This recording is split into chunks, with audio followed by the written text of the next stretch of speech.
All right, welcome to Saturday morning edition of Sidelines. Rob Brown here, broadcasting live from the Red River Ford Toyota Studios in Wynne, Arkansas. They open up this morning 9 a.m. to 6 p.m. as they are every Monday through Saturday. Service department's already open on this Saturday, folks. If you are driving around, you need to get something done on your car, truck, or SUV. They're open today 7:30 to 12:30. Check them out on the website, redriverfordtoyota.com. Jimmy Hodge is on with me. Frank Duffy is checking in just a moment from the mountains somewhere. I think he's still up in Murphy, North Carolina. Have a beautiful background. I think I hear the river flowing in the background. And Tommie, Agee, former Auburn legend, he still is. I talked to him, visited with him in the flesh Monday. He's still with us. He played, 7 or 8 years with the Dallas Cowboys. Got him a couple of Super Bowl rings. Going to try to join us. He's helping his in-laws move this weekend. And he said, I will do my best to call you around 8. Frank Duffy going to be with us again. Doug Dean should be joining us about 20-25 after. We're going to have Kevin Scarbinsky in the second segment there at 8:30 Central. 9 o'clock, Buddy Martin will jump on from the swamp. So we got a lot to talk about. Saturday Roundtable is alive and well. Kicks 96.3. Proud to be on there now. We're going to start Monday. We'll be there Monday through Saturday, and 680thefan.com podcast park in Atlanta.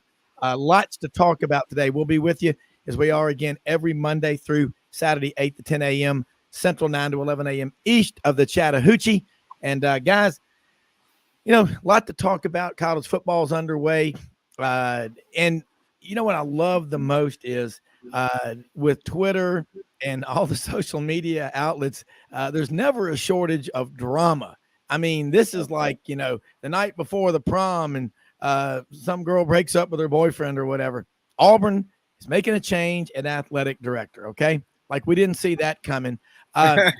And that's not, Captain Obvious, Jimmy and Frank. I'm going to say if this volunteer side gig that I do with you weekly doesn't work out, I'm going to put in my resume to Auburn, see if I can become the athletic director. Yeah, at least for a few weeks or so. But and it just look, it's the craziest thing. Alan Green, nice guy. I mean, I've met him a couple of times. Super nice guy. Yeah. Look, if he does, I don't know. Did he want to be there? Hell, I don't know. But his circumstances are what they are. I wish him nothing but the best. Auburn's got to make a move, and they got to do it quickly. There are going to be names out there that we're hearing. John Hartwell, Scott Etheridge, who knows? Lots of names. Doug Dean's going to chime in around 20 after. Again, we're hoping Tommie Agee can join us. He's helping the in-laws move. I know what that's like because, by God, once you buy a truck, everybody thinks you own a moving company. And, hey, man, can you borrow my truck? And, years later, when you look at all the dents and stuff in there, you're like, they never paid for those. But, look, man, we started college football last night. We got it today over in Dublin, Northwestern, in Nebraska. And, guys, it's college football, the portal, NIL, all that stuff. Throw it out the window, man. Yep. Once the games start, all that stuff doesn't matter. Politics, we don't talk about that anyway. We are a respite for 2 hours from all the other crazy stuff in the world. We're looking for positive solutions, and we all live in a place called Simple Town. Frank, you look like you're in Simple Town on steroids up there in the mountains. I am. I'm sitting here in Cherokee, North Carolina on the beautiful Cherokee Reservation, right down the stream. If I jumped in this thing, it would take me right past the casino. I could hop out, make sure that I get my Northwestern play in for 12:30, which I have to get down there to make sure I get. And nothing says college football like playing in my home country of the Emerald Isle, right? Yeah, absolutely. Nebraska, Northwestern. It's a hotbed of college football over there. That's right. Hey, look, I kind of like Wyoming getting the points from Illinois as well. I think week 0 is kind of one of those anomalies where you don't really know what you're going to get. It's like Forrest Gump told us once at a bus stop, life is like a box of chocolates. You never know what you're going to get. Well, you don't know what you're going to get on week 0. But I will tell you this. There are some shrewd week 0 participants. And I have to speak personally on this. Last year on week 0, UCLA was smart enough to play Hawaii in the Rose Bowl, and they got at least a primer for us coming into the Rose Bowl when LSU went to play them. And I think it helped them out a lot. I think they were a lot crisper than LSU was. Now, again, Coach O didn't really do a lot of preparation. He was counting at $17 million that he knew he was about to get.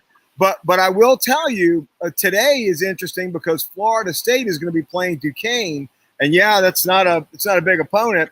But I think knocking the rust off before you play one of these big, off-site games like we're going to be playing Florida State, New Orleans, I think it's a positive for these. So week 0, I think, is a very important week.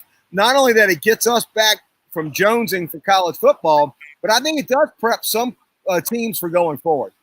Well, in Simpletown, Dudley Dawson, Hogville.net, was on with us Thursday morning, as he is every week on the ECS House Industries Razorback Report. Really? He said, look, he goes, this is week 1, man. What are we calling it week 0 for? And I said, I absolutely agree. And I'm not attacking anybody, but it's like, call it week 0 because there are not as many games. But it's like not calling the Georgia-Florida game the oldest biggest outdoor cocktail party. No, that's what it is. It's week 1.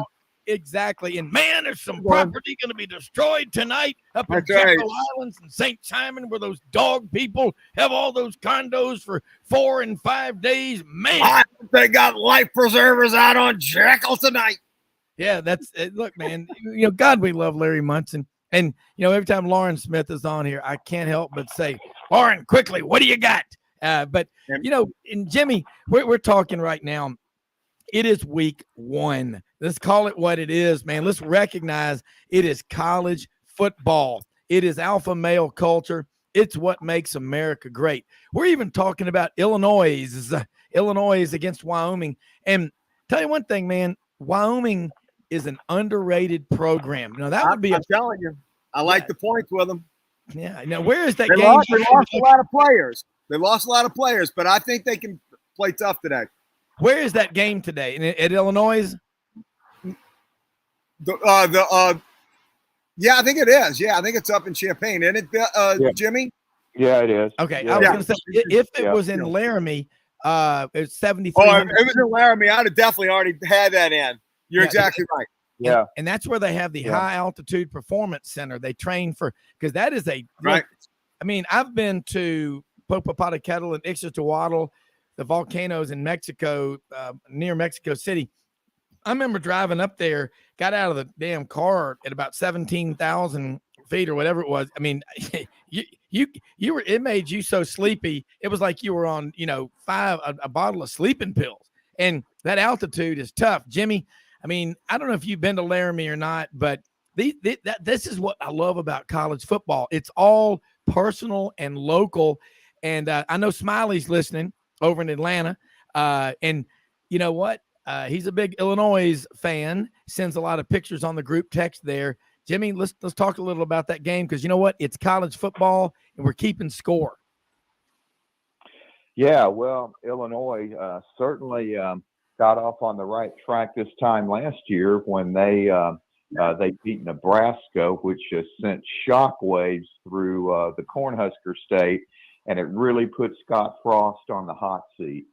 And and today, I mean, I'm kind of skipping over.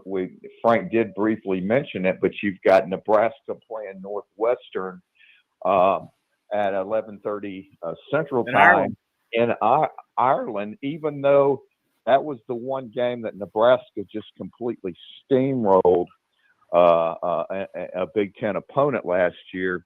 This is a huge game because if Nebraska were to stumble here, Frost might not make it to midseason. I mean, they absolutely have to win today.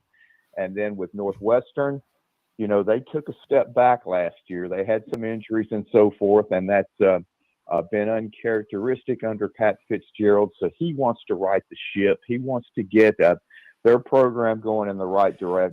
Jimmy, let's do this. Tommie Agee's on with us right now. We're going to get back to that. Stand by. I'll tell you what right now. No doubt about it. Tommie Agee, I got to say thank you so much for taking time out of your Saturday morning I just said, when I got a truck, I've had several trucks. All of a sudden, everyone said, "Hey, we're moving this weekend. What are you doing?" So let me say this: Tommie Agee, Maplesville, Alabama. You were a freshman at Auburn when I was there. One of my favorite players, and I got to meet you, talk to you Monday night at that Coach Safely dinner there at Vestavia Hills Country Club, which Jack Crow and Kevin Scarbinsky, Paul Feinbaum, Lou Holtz, Dr. Andrews wasn't there, but you are without a doubt one of the most loved figures in Auburn history. I think it's because how tough you were, but you gave the greatest quote I've ever heard, Tommie. I told you about it at a scrimmage in 1986 in spring practice. My friend, the late Mark Green, was writing for Inside the Auburn Tigers, and he was out there, and you said, "Hey, when you come to play Auburn, you're going to have to get down in the dirt and go a full 60 because we ain't giving you nothing." Full 60, And baby. but Full 60. yeah, well, full 60. But I mean, Tommie, thanks for being on here with us. And how you doing? I'm doing pretty good, man. Just taking it easy this morning, and trying to see if we're still going to do it because it's a cloudy overcast, and I told them I'm not moving a muscle with rain coming.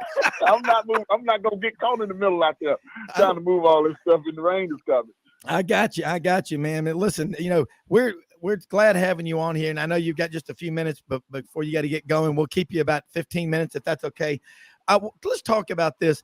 You came up at a great time. You were the fullback starting at Auburn for 4 years. Lionel James and Bo Jackson, Tim Jesse, Collis Campbell, Brent Fullwood. Oh, the backfield, man. Holy mackerel. Yeah, but Tommie, I reminded you and Jimmy and Frank and everybody listening. Remember Monday Night Football? Howard Cosell. They would talk about some of the college games over the weekend, and Howard Cosell says, on Saturday in Auburn, number 3 Tigers beat number 7 Maryland 35-23. At the end of the game in the fourth quarter, 75,000 Auburn fans were cheering Agee, Agee, Agee. He had 219 yards, more than Bo Jackson or Lionel Little Train James. War Eagle. Look, man, you need to take that show on the road. You're doing good.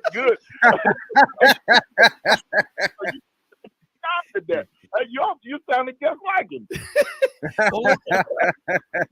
Tommie, I tell you what, see, it's the people like you that worked so hard, and you played for Coach Dye. You had great teammates. Talk about how special those relationships have become over the years. And then, you had some time with the Cowboys, and I think you got a couple of rings that you probably are pretty damn proud of. I am. Let me tell you something. It all started, at Auburn for me. Being at Maplesville, coming from a little small town, it's up in the boonies, up in Chilton County, and going on to Auburn. I fell in love with Auburn, man, when I started going down there watching football games, man. And those after the game talk with Coach Dye, Coach Whitt made sure that he put me out there in front of Coach Dye so that I can get to know him. And then he brought Coach Dye to Maplesville and introduced him to my grandmother. And the rest is history, man. He didn't do much except for come into my house and eat the peas and the cornbread and the fried chicken and all that, man. He sat down and made himself at home with my grandmother, and that's what sold my grandmother. She pretty much said, "Well, you going down there and play with Pat Dye. I don't care what you gonna go down there and play with Pat Dye." And going down there, man, it was just like the people treated you so nice, man, and it was like you were a part of the family. And here it is. I'm still in high school, and that's what made it so easy for me to adjust out of high school, coming down and being with all the guys. I guess they felt pretty much the same way, Lionel James and Bo Jackson and all those guys. Lionel was already there when Bo and I got there, but I'm going to tell you, man, when we got down on campus, it was like the class of 1982, man, that class gelled together very well. Yeah. I mean,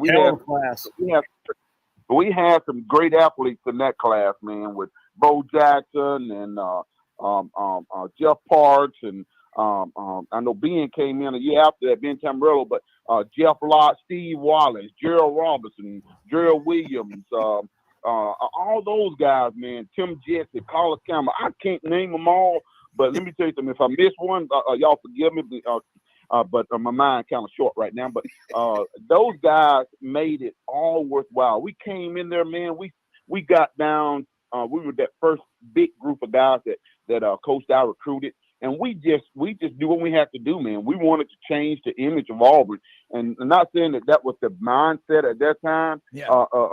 We just wanted to come down there and play. That's all we wanted to do. We wanted to play football.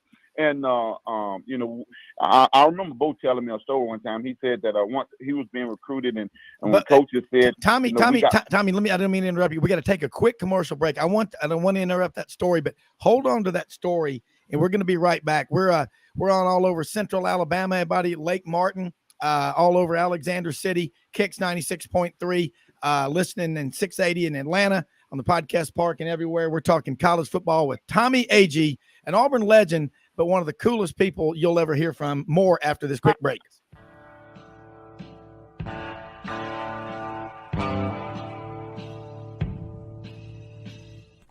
Red River Ford and Toyota, located in Wynne, Arkansas. If you're in the market for a new or used car, truck, or SUV, call, go online, or drop by and see them.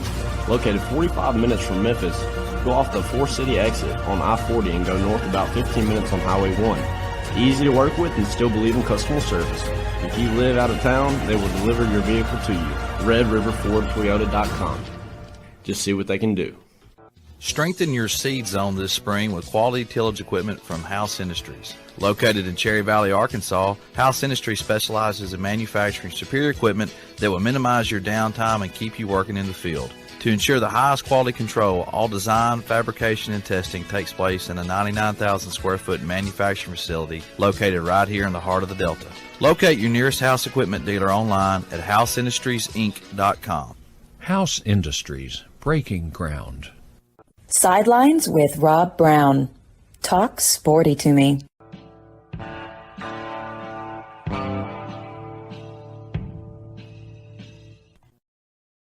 All right, Rob Brown back here on this Saturday morning edition of Sidelines. Got Jimmy Hodge, Frank Duffy up in Murphy, North Carolina in the mountains, and Tommie Agee on the line with us from down in Andalusia where you live now. But you were telling a story about when you got to Auburn with you and Bo Jackson. We had to take a break, but let's keep going.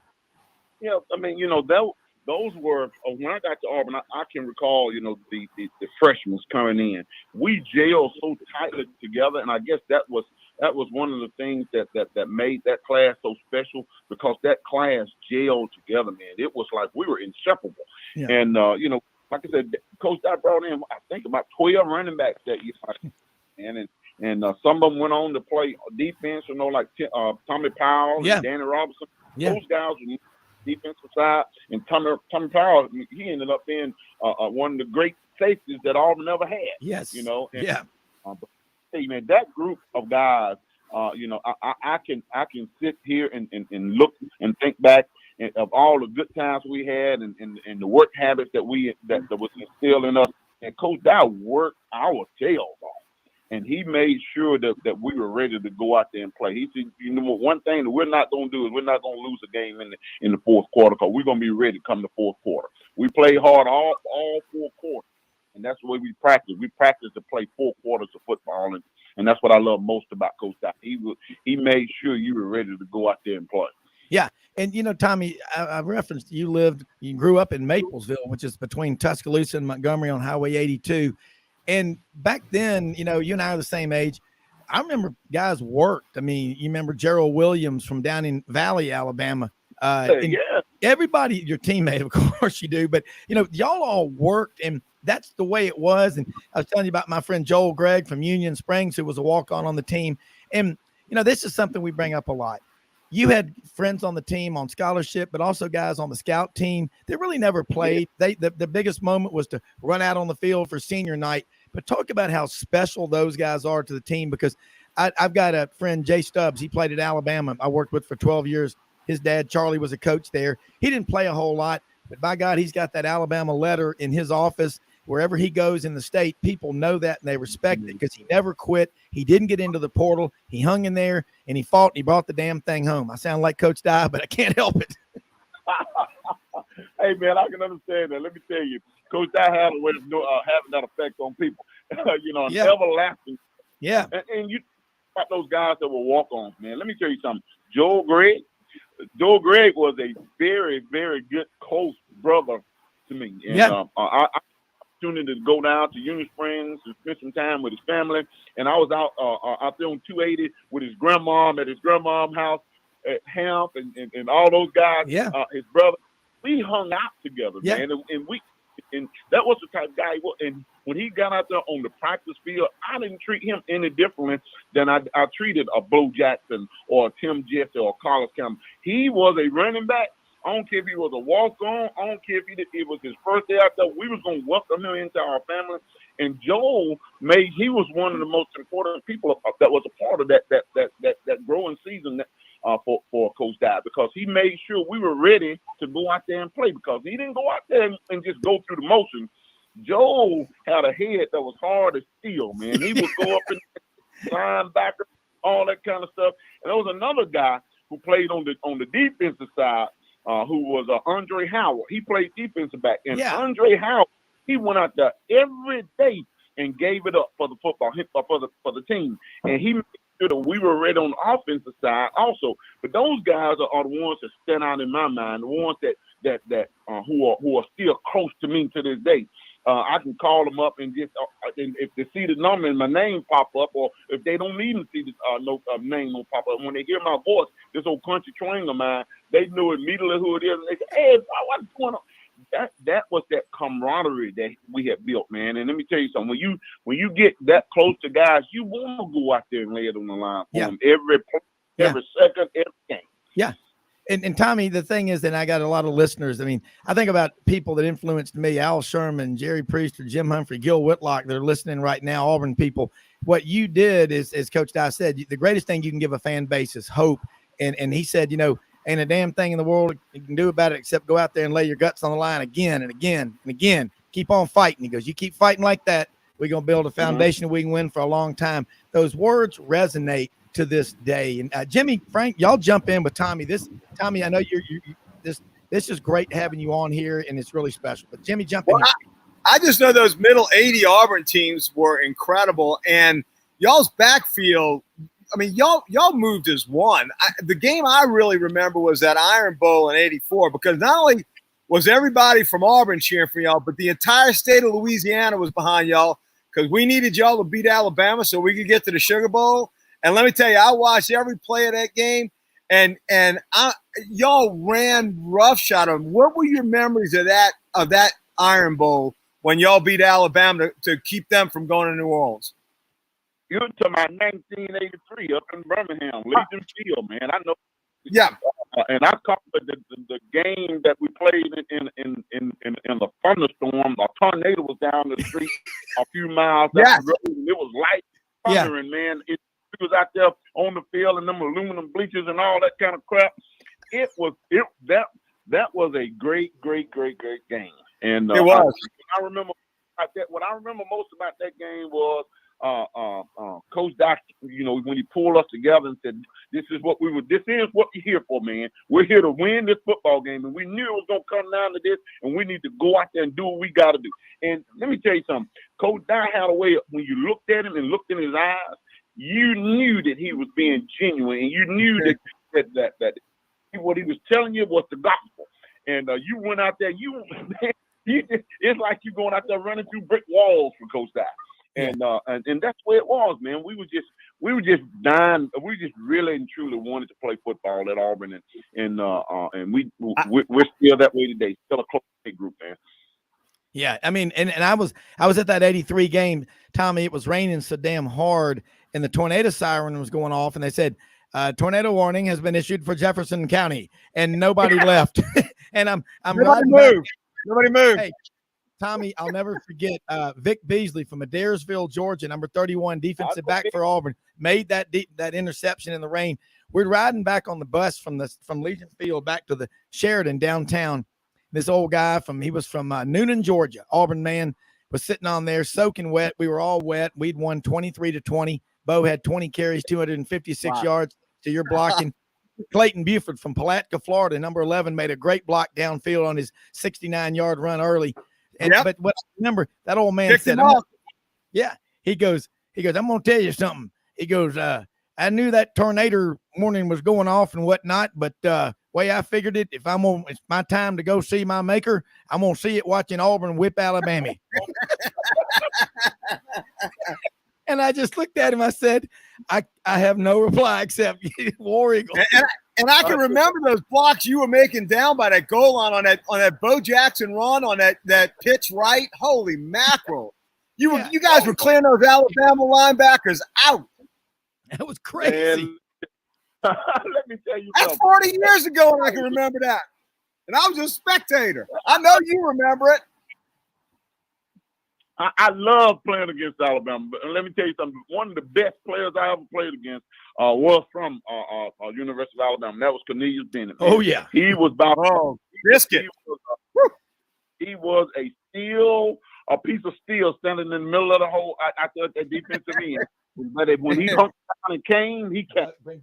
And but I enjoyed playing against him and all the guys from the University of Alabama, and we had some good rivalry. And a lot of people thought I was going up there to play football for the University of Alabama because Maplefield was so close to Tuscaloosa, and they thought that's where their hometown boy was going. But like I said, my heart belonged to Auburn. That's where I fell in love with the orange and blue when I went down there for a couple of football games. And I knew that it was going to be an inseparable relationship. Well, you still are. Doug Dean is on with us right now down in Birmingham. Doug, you're on with Tommie Agee. And I tell you what, Tommie, we got a few more minutes with you, but you got enough energy coming off of here to power the city of Birmingham for a few weeks. Rob, can I put one to the great Tommie Agee? Absolutely. Get on in here, Doug. Tommy War Eagle, my friend. Go ahead, Doug. Okay. Tommy, I think this is your great opportunity with a wide listening audience to set the record straight that you should have had at least 20 more carries in that backfield with Bo Jackson. He was a decoy, right? Hey, they used him good as a decoy against America because every time he ran to the outside, no kidding. But they get the problem with Bo Jackson for defensive coordinators. You knew he was getting the ball. What are you going to do about it? There wasn't anything you could do about it. It was like I can recall when I was playing with Seattle and Bosworth was playing with Seattle at that time, and we were getting ready to play the Raiders on I think it was Monday Night Football. Monday Night Football. Oh yeah. Oh yeah. Bosworth was selling these T-shirts, it had BOZ and it had Bo marked out, and he said, "That's what I'm going to do to Bo Jackson. I'm going to mark him out, X him out. I'm going to make him disappear, and won't be a factor in the game." And I was sitting there listening to stuff. I would get Bo on the phone. I would literally let him listen to some of the stuff he was saying on television up in Seattle. And since I was buying some of the shirts, sending them out to LA to him and all that kind of stuff, because I knew it wasn't going to do nothing but just add coal to the fire. When Bo came up to Seattle, I know because he stopped talking to me on Wednesday because he got tired of me, making fun of him, talking about what Boz was going to do to him and all that kind of stuff. He came to Seattle, didn't call me, didn't say he was in town, and then I saw him after the game. But he said, "Nah." When that play when he was down on the goal line and he was going to the outside, and he could have went around and scored easily on the corner. Whoever remember that game, he could have easily scored on the corner. It looked like he looked inside and saw Bosworth standing right there on the goal line. It's like he put his foot in the ground, planted, and went straight for Bosworth. And when he hit Bosworth, he took it on into the end zone with him, into the back of the end zone. He got up, he snatched the ball down, and let me tell you something. He was dejected. Bosworth was dejected. He wasn't the same after that, man. If you notice Bosworth's career after that LA Raider game, he never played another game. Never again. If Bosworth was wearing that T-shirt on that play, it wound up on his backside. It flipped on the end of that play. That's how hard he was hit. Tommy, that's what you call rattling Bosworth's ancestors, right? He was never the same after that. He really wasn't. Well, it's a shame. Maybe it's greedy of us to have seen what some believe the greatest athlete of all time, or at least greatest football player of all time, and we would have liked to see it 10 or 15 more years. That's life. Yeah. Oh yeah. Oh yeah. Oh yeah. I knew I would have, but everything things happen for a reason, and it was just everything comes in seasons for you. And when it's your season, you're booming, and when you're out of season, you go. That's it. The relationship that I have with Bo Jackson, man, is second to none. He is a brother. It's like we just have two different mothers, and but he is my brother, and I love him to this day. And the guy we still stay in contact with him like I do with all the other guys. It was like when I went to the banquet up there in Birmingham, the Coach Stapler banquet, and saw Coach Crow and Ian Cloud and Randy Campbell and Ben Tamarillo, all those guys. It was like, they were telling me they were moving. I think Randy's moving back to Auburn, and Yan, he is going down to Fairhope, Alabama. Ben is up in Birmingham, and I remember Randy was telling me he was down in Auburn. He asked me, when was I coming back? I said, you just keep years, man. I'll be back. Because he said, Bo is already back down there. He's building the parking lot. I said, yeah, man, I know he's already telling me he's coming back to Auburn. I have to get back home because I look at Auburn and Opelika area as being my home. I know I was born and raised in Maplesville, but I spent a lot of my life, majority of my life in Auburn and Opelika. And that's where I call home too. And I know that someday I'll probably get back there, but I don't know when. It might not be until about 10 years from now. It all depends on the wife, but we are just looking forward to moving back closer so that we can be back close to home. Hey, Kevin Scarbinsky's on the line with us, and I know you've got to go in a second, Tommie, but Kevin, this is Tommie Agee with us. He was at the Coach Safely dinner the other night, and just that was an incredible night, what Jack Crow and you, Kevin, are doing. And like you say, Tommie, all the players that were there. I saw Wesley Britt. We were fishing with him a couple of weeks ago. Doug and I were up in Arkansas and Missouri, but that was a great night. But Kevin, I know you want to say hello to Tommie. I think y'all probably remember each other. Hey, Tommie. Yeah, Tommie, one of my favorite players to cover when I first started at the Birmingham News, started covering Auburn as a beat writer. Tommie was always there with a funny story, a great quote. Did he tell you about the time he went fishing with Bo and he almost ended Bo's career? No. Did he tell you that story? No. Tell it. Look, man. Look, that right there, that story should be in the Guinness Book of World Records for the biggest big mouth bass ever caught in Auburn, Alabama. I'm telling you, it should be. A 225 pounder, right, Tommie? Gets bigger every year. Tell him Tommie, tell him what happened. Well, during sometime, during the season, when we get tired and want to get away and kill a little time and all that kind of stuff, we had a free midday and we wanted to go out and do a little fishing. So Bo Jackson, Tim Jesse, and myself, we went out and we, was what I call drowning a few worms and wasn't doing anything but killing time and just talking with each other, trying to settle the problems of the world and complaining about this, complaining about that. But anyway, to make a long story short, they wanted to go out in this little rowboat and fish out in the middle of the pond. I said, no, I'm not getting in no boat with y'all. I can barely. A lot of beef in that boat. Oh, wait. I said, y'all, go ahead. I'm fishing from the bank. They out there in the boat. And next thing you know, about 10, 15 minutes go by, I hear this loud scream. Bo just screaming. I thought maybe a snake or something had jumped in the boat with him or whatever. But if I kept looking, Tim was trying to get close to him and everything. He was fighting them off and all that kind of stuff. I'm saying, what's going on? So that's when they rolled back, the closer they got, I could see. The closer they got, I'm beginning to see what's going on. And next thing you know, I'm looking at Bo's head. There's this big old doggone lure in Bo's head. And oh no. Hospital. We take him to the emergency room, and I wanted to call Coach Doc. No, I can't call Coach Doc. Coach Doc gonna do something. He gonna cuss me out, or he's gonna have to say this or what. Okay, so Tommie, do us a favor. We landed a Heisman Trophy winner. We're gonna take Tommie, we're gonna take a quick 1-minute break. We're gonna be right back. I want to hear the end of the story. We'll be right back with more in just a second.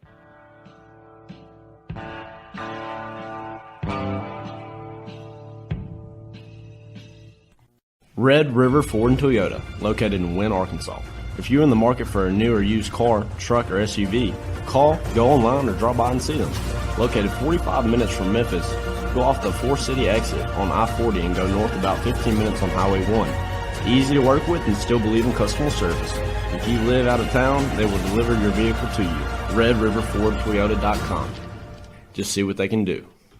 Strengthen your seed zone this spring with quality tillage equipment from House Industries. Located in Cherry Valley, Arkansas, House Industries specializes in manufacturing superior equipment that will minimize your downtime and keep you working in the field. To ensure the highest quality control, all design, fabrication, and testing takes place in a 99,000 square foot manufacturing facility located right here in the heart of the Delta. Locate your nearest House equipment dealer online at houseindustriesinc.com. House Industries, breaking ground. Sidelines with Rob Brown. Talk sporty to me.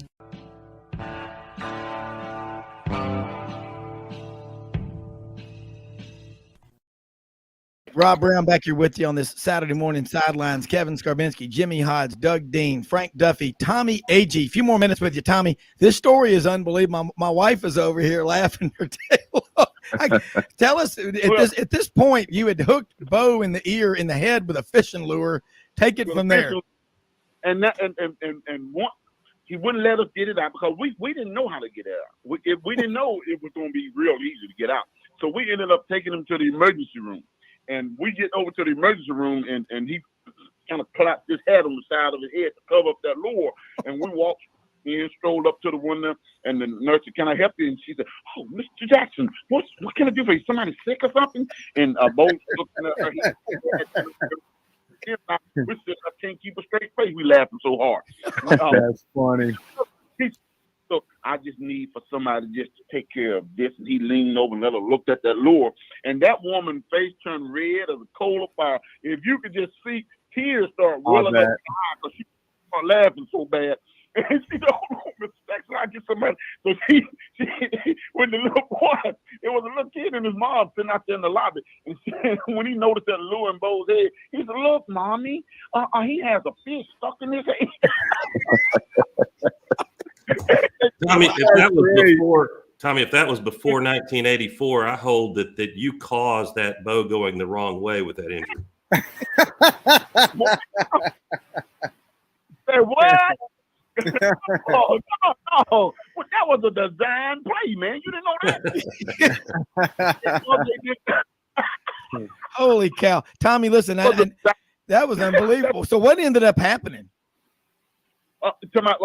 Ended up when we got in the back, the doctor came over and he said, "I can take care of this here in 3 seconds." He went and got some wire cutters to look. I mean, some sharp pliers, and all he did was snip the ends off the burr and just plopped it.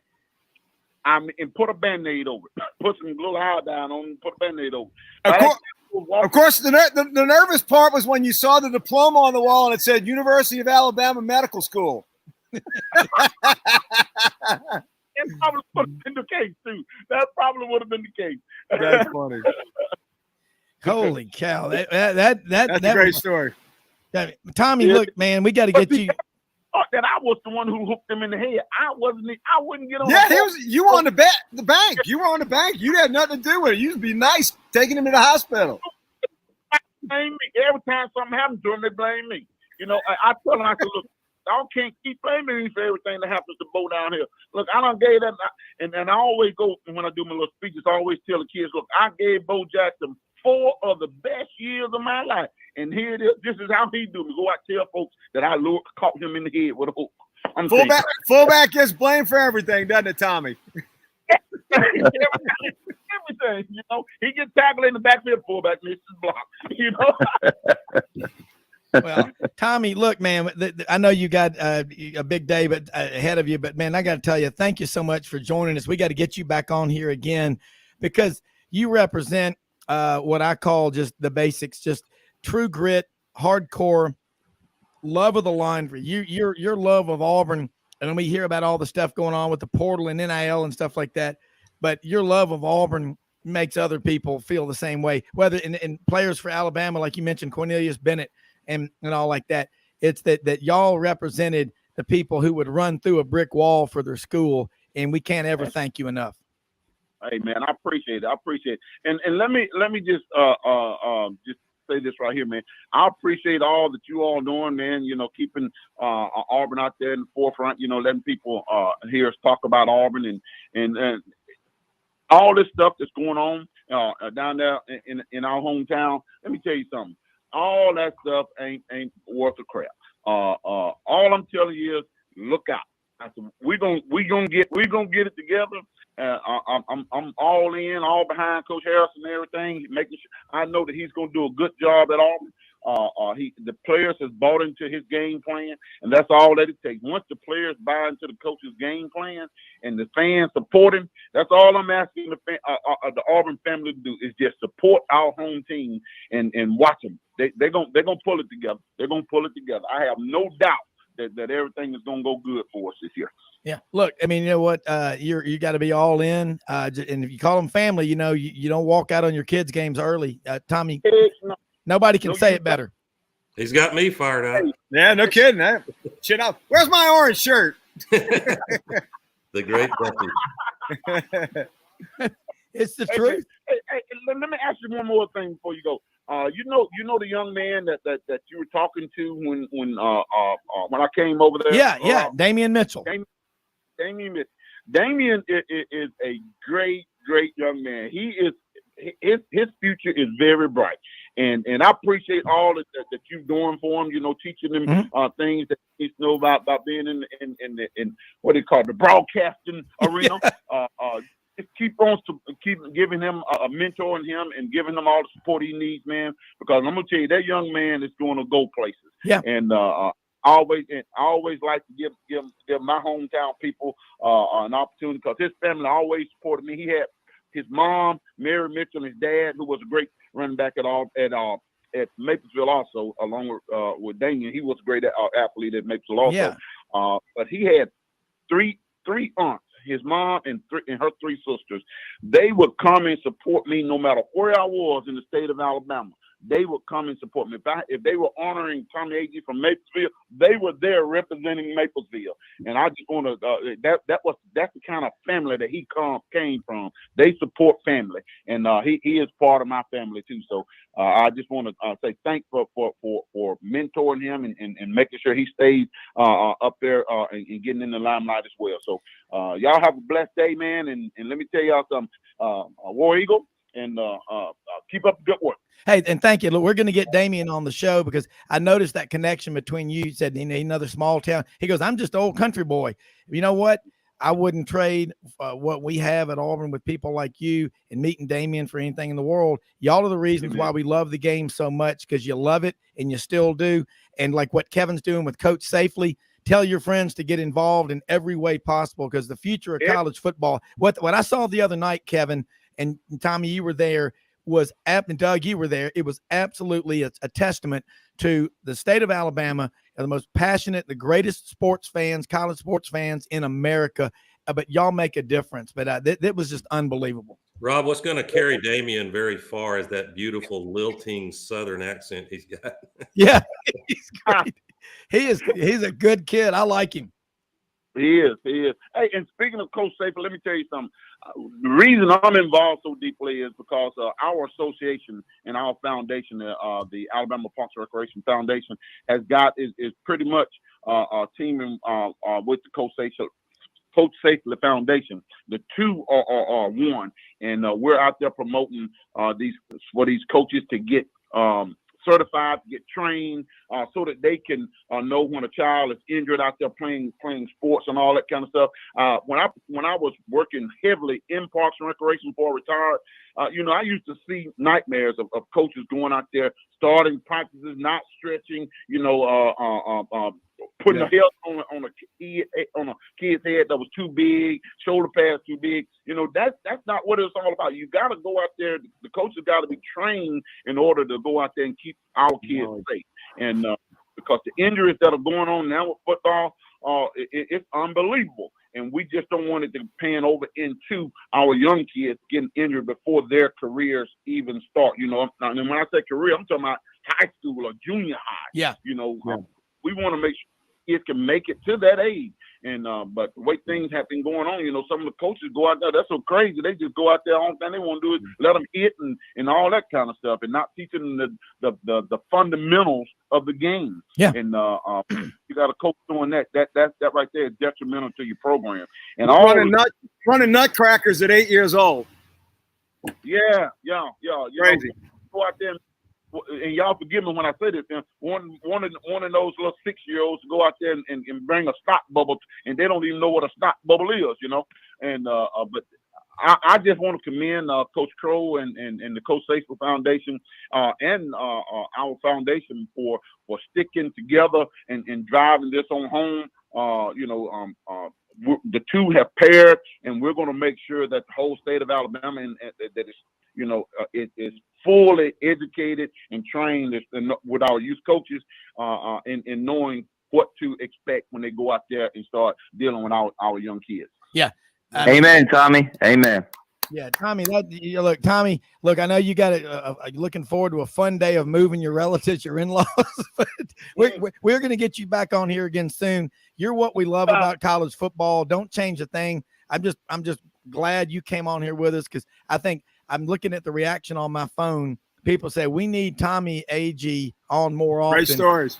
Yeah, because you represent what we love about college football. I don't know where Jimmy went, but Jimmy, I mean, Tommie, thank you. And let's do it again. And Kevin, when you got a room full of people like Tommie Agee touting the Coach Safely Foundation, y'all's future, you have no ceiling. Watch out.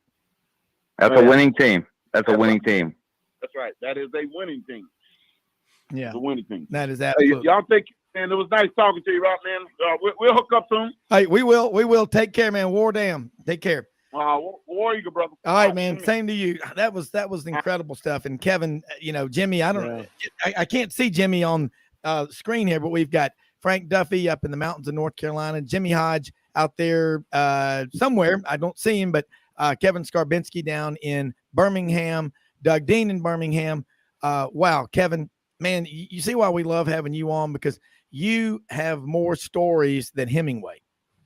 Well, when you spend, I was fortunate. My first year at the Birmingham News, I became the Auburn beat writer to get to cover and just be around people like Tommie Agee and Bo Jackson and Yan Cowart and great Ben timing, Carroll. great career timing. Just great people, just great people, genuine people. You can hear Tommie is just a genuine salt of the earth kind of person from Maplesville, Alabama. And Tommie, and he's very modest also, but Tommie's been very involved in the Alabama Recreation and Parks Association. And as he said, you know, we have the ARPA Coach Safely Initiative, and it's those folks. They're in Parks and Recreation. They're the ones dealing with the coaches every day, with the kids every day. They're the boots on the ground implementation, that make sure that the Coach Safely training course gets to those kids. So I was fortunate, and that's one that fishing story, and that's not just a fishing story. That's a true story that Tommie tells about going fishing with Bo and Tim Jesse, who was another great running back on that team, who never really got as much opportunity because of the guys ahead of him. But that's one of my favorite stories. I reminded Tommie of that the other night when I saw him at the Coach Safely fundraiser, and you know, he just got a big smile, and you can hear the the enthusiasm in his voice. He's the kind of person. That's what college football is all about. That's what sports is all about. Can you imagine how much? Can you imagine how often that mom got bugged by that kid to go back to that emergency room? Yeah. Well, I mean, you're right, and Kevin, you're exactly right. And Jimmy, jump in. I don't know, Jimmy. Got to jump in on this round table, man. It's like being on the floor of the stock exchange trying to get a bid in. But Kevin, you're right. That's what we love about college football. And Yan Cowart, we're hopefully going to have Yan on this coming week. Got to talk to Yan. He's one of my dad's heroes, because my dad briefly walked on when he got to Auburn in football, studying architecture, and he did it spring practice and realized, I was pretty good, but I ain't that good. And Yan did it. Started for 4 years, played every position on the line. And then now he's the architect that just designed that $91 million Auburn football only facilities. It's just, that's what we love. Jimmy, you jump in here, man. Jimmy, you gotta jump in, because I know we can't see you, but we got the round table going. We're cranking up, man. We need Hendricks in here. No, I was just taking it all in. There were enough stories there to just digest. It was crazy. I actually was wondering, though, when you're talking about the 83 game and then, the 86 game, which was Perkins last year, Iron Bowl, in which Alabama, seemed to have control of the game, but they, played pretty conservatively. And then you mix in the 84 and the 85 game, the wrong way Bo game, and the kip and field goal. The Tillman. I was kind of curious from, Tommie, just the contrast for a player of that stature when you're involved in every play of the game on your side of the ball, just the contrast in emotions from being on the losing side to the winning side, because every game that he played in was close, and then I was curious about, his career at Auburn, because his first 2 years, they ran the wishbone. So he got a lot of chances to carry depending on how Randy Campbell or Pat Washington read the defense. So if he saw the end kind of not go for the handoff option on the first option to the fullback, Tommie would carry a lot. And then I think a lot of opponents in those first 2 years realized, hey, we're going to take the pitch away so Bo doesn't get the ball as much as possible. Yeah. So that boom. Changed to the I formation. 2 minutes to break. So then his last 2 years, he becomes the blocking back for Bo, and of course the Heisman Trophy year he had in '85. So he had a real interesting career, and the difference in his job and his responsibilities at the fullback position from his first 2 years to the last 2 years. Kevin, Fascinating. It is. And Kevin, look, we want to get started on this, and we're going to go into the break, and we'll come back with more after it, but we got about a minute before the break. Let's get your thoughts. I know Doug had a question for you about the AD situation at Auburn.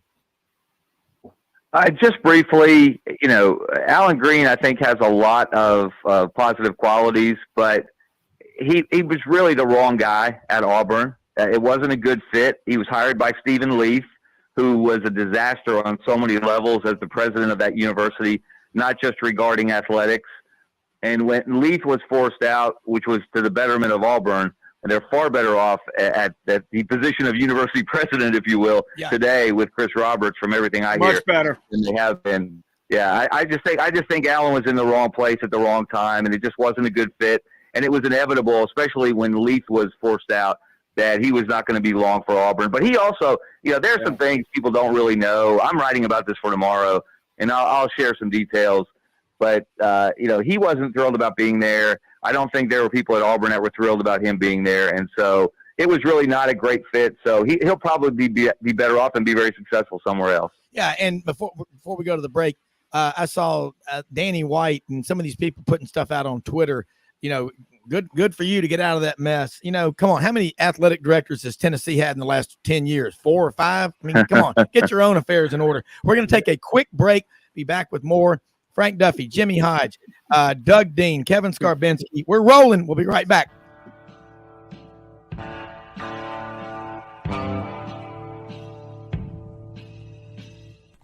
Red River Ford and Toyota, located in Wynne, Arkansas.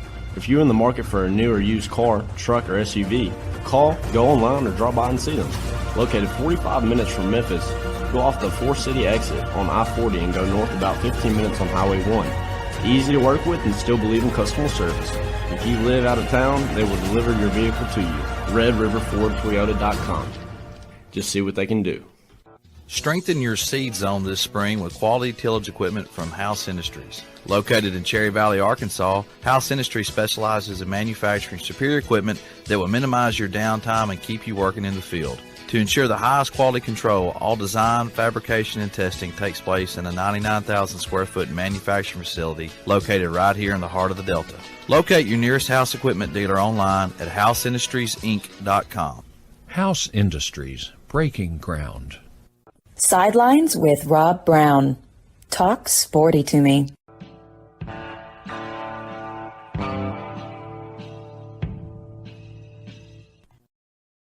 All right, Rob Brown back here on this Saturday morning roundtable. And Kevin, before we went to the break, we were talking about the Alan Green is out at Auburn.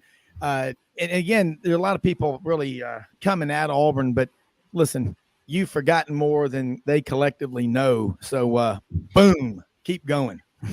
Well, this is not a case, and I've seen a lot of this reaction, especially nationally. You mentioned Danny White at Tennessee, Auburn being Auburn, and that is not that is not the real story here. And it's short-sighted. It's the easy narrative to grab a hold of, but it's not the case. Look, Alan Green was not real popular with the coaches. He was trying to institute some cost-cutting measures that angered a number of the coaches. Just one example, the football team having to bus to South Carolina. I mean, who does that in the SEC? That in a trip of a drive of that distance. So that's just one example. And like I said, and Alan, let's remember, he didn't have much experience. He had been an AD for a couple of years at Buffalo before Auburn hired him. He really wasn't ready for a job of that magnitude in the Southeastern Conference. Not to say that he won't be a very effective AD at a Power 5 school one day. I think he certainly learned a lot, but he also he had his eye on other jobs not long after he got to Auburn. So, this is not a one-way street by any stretch of the imagination. And it's just one of those situations that it's going to be better for him and it's going to be better for Auburn that they both go in a different direction. Absolutely. I mean, he flirted with Michigan State, with Miami, with UCLA. There were things, and he's a very nice guy, but you know what? If I've got a fiance or if I'm married, I don't want her flirting or going out with other people. Okay, you're either all in or you're on the way out. And Kevin, you just took all the stuff that's out there in the Twitter sphere and the Twidiots and all the other people out there and crunched it down to the school of minimalism. Less is more, and you knocked it out of the park. Doug Dean, the writer, poet laureate of Sidelines, a native of Birmingham, Vestavia, jump back in here real quick. Thank you. It's ill-advised, and it's my misfortune for you to call me a poet laureate in the presence of Kevin Scarbinsky. Yeah, Kevin's our writer laureate. That's like putting the Baroque dome of St. Peter's on a Dairy Queen. Real quickly, to Danny White, who before Tennessee in his one-year tenure was distinguished by stints at Fresno State, not bad, junior role at Ole Miss, then at 3 years at Buffalo, UCF. Danny, in the SEC, we have a long-standing history, especially with presidents and ADs. You expect a coach to go flamethrower occasionally, but there is this thing called decorum, and ADs generally stay out of the business of coaching and AD hires and fires at sister schools. So you might want to clean up the behavior of your baseball coach, as evidenced last year, arguably, and you might want to get money out of the McDonald's bags a little longer before you start taking shots at Auburn. Sorry for that rant, but Kevin, what's before Auburn now, which is nothing new to you. I've spent a few times camping and hunting in the tundra in Alaska. And the saying goes, if you don't like the weather in Alaska, wait 30 minutes and it'll change. It's almost that way at Auburn in athletics. And you have a debt of gratitude, Kevin, to Auburn, if only for our dysfunction and occasional conquest and victories. We gave you no shortage of content, right, Scarbo? So now what's before Auburn? You're right about that. What's before, and not always good. I mean, there's no such thing as bad press, so to say. Now I think that what's before Auburn is, and really the new president, Chris Roberts, is, okay, what are you going to do? You're going to placate this or that money guy? I'm not naming names. Or are you going to try to use some diplomacy? This is a test of your skill early on as a leader. Are you going to use diplomacy and convince the Jimmy Raines of the world? Let's not, hide from that elephant in the room. No pun intended as far as physiques go. But seriously, is there a hire available that could reunite the powers that be and quit making it antagonistic and embrace? There's a limited supply of billionaires, and they can solve some problems, but they don't need to be on the sideline with a headset on either. and arguably they don't need to have a prominent seat at the creating the short list of hires. So you're going to hear the two insiders. I'm not a fan of that. I think good people, McGlynn and Tim Jackson, if in fact they're candidates, I think that good actor, wrong play, if that works, using my HR executive background. I just think that the job is bigger now with NIL, the super conferences, the likelihood of the NCAA governance being blown up and something else created. I think the job is so big that they probably need to look outside or consider a choice like Randy Campbell, who would at least unify the fan base, and then he would have a strong second in command from an operations standpoint. Is that kind of the landscape as you see it, Kevin? You've laid it out pretty well, Doug. I think it is fairly certain, though, they will, as an interim, they will choose either Tim Jackson or Rich McGlynn. I get a sense that both of those guys would be interested in having the job full time, and they both have support. Now, they both have their own people in their corner that are prominent, within the Auburn family, both within the athletic department and outside of it. So there are factions, as you say, and that's usually what gets Auburn in trouble is you've got different people pulling in different directions, and then the power struggle within who's gonna win out at the end. That's been a recurring theme for Auburn. But in this case, I think you're going to see an interim, and I think the right thing to do, the smart thing to do, would be to conduct a true national search to see who's interested. Too important of a hire. Available. Yeah, it's too important to bring people together and then guide Auburn into this new uncertain future, with all of these different elements that are going to continue to change, because the change is not over, whether it's NIL, the transfer portal, et cetera, paying players directly through the university. This is all changing and will continue to change. So you need a good business person. This is a major corporation you're running, but you also need someone who has some understanding of what Auburn is about. Auburn is different, and in many cases, in many ways, that's a good thing. In some ways, it's not, but you need someone that has I think to bring in someone cold who has no affiliation, no understanding, has no experience dealing with Auburn, even if it's as an opponent or an AD or a business person from another school. I think that's difficult to ask someone to come in from the outside, as Alan Green did, as Brian Harsin has done. With really a true outsider, I think it's very difficult to bring someone like that in and ask them to be successful. Critical hire. Yeah. Really critical. Leadership, I've just seen it. We've all seen it in organizations time and again. The leadership position at the top, it affects outcomes, not some of the time, but all of the time. Yeah, it really does, Kevin. And Doug, you're right. This next generation athletic director, what they're going to have to do, this next generation, it's nothing like what they've done before. Athletic departments are going from checkers to chess with this new landscaping.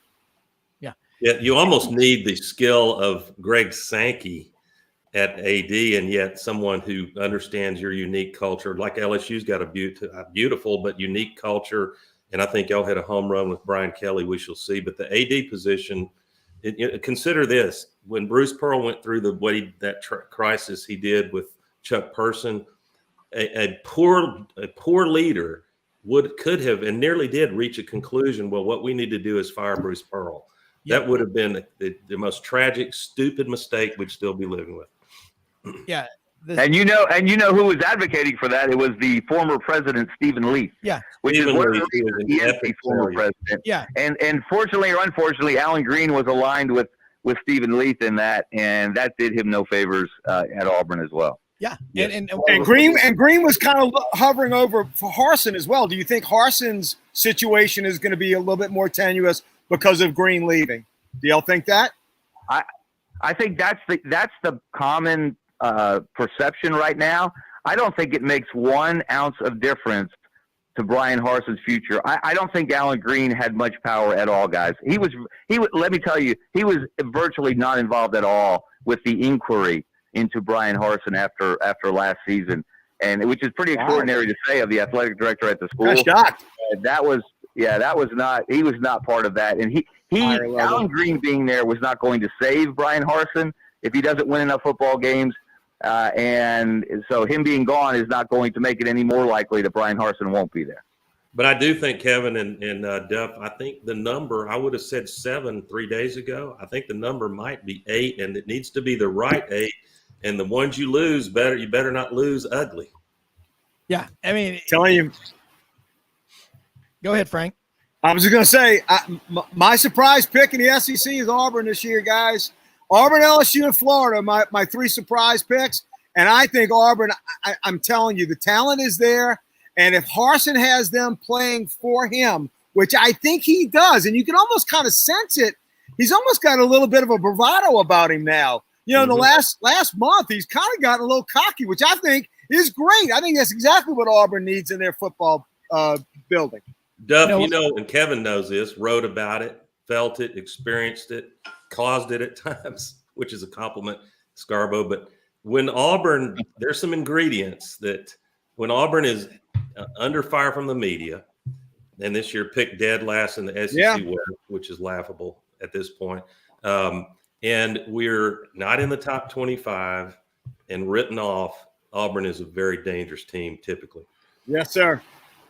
Kevin, Yes, I know we kept you long, but I got to tell you, I love having you on here with us because you're grounded. You're like the grounded, sensible, and we all are making sense. But you've said it better than anybody could have today. One last thing before you go, Kevin, let people know. Buddy Martin's on here with us now here on StreamYard, long time, and I'm sure you know Buddy.